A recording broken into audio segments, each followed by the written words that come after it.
ಬರುತ್ತೆ. ಬೇಗ ಅಕೌಂಟ್ ನ ಫಾಲೋ ಮಾಡಿ. ಕನ್ನಡಿಗರು ಫಾಲೋ ಮಾಡ್ತಿರೋ ಅಂತ ಗೊತ್ತು, ನೋಡಿದವರೆಲ್ಲ ಒಂದೊಂದೇ ಫಾಲೋ ಕೊಟ್ಬಿಡಿ ಸಾಕು. ದೇವರು ನಮಸ್ಕಾರ, ಎಲ್ಲ ಹೆಂಗಿದ್ದೀರಾ? ನಾನಂತೂ ಸಕ್ಕತ್ತಾಗಿದ್ದೀನಿ, ನೀವು ಎಲ್ಲರೂ ಚೆನ್ನಾಗಿದ್ದೀರಾ ಅಂತ ಅನ್ಕೊಂಡು. ಬದುಕಿದ್ರೆ ಡಾಲಿ ತರ ಬದುಕಬೇಕಣ,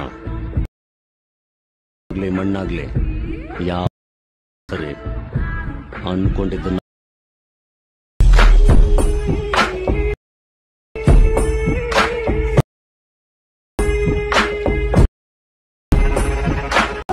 ಒನ್ ಮೋರ್ ಅನ್ಬೇಕು.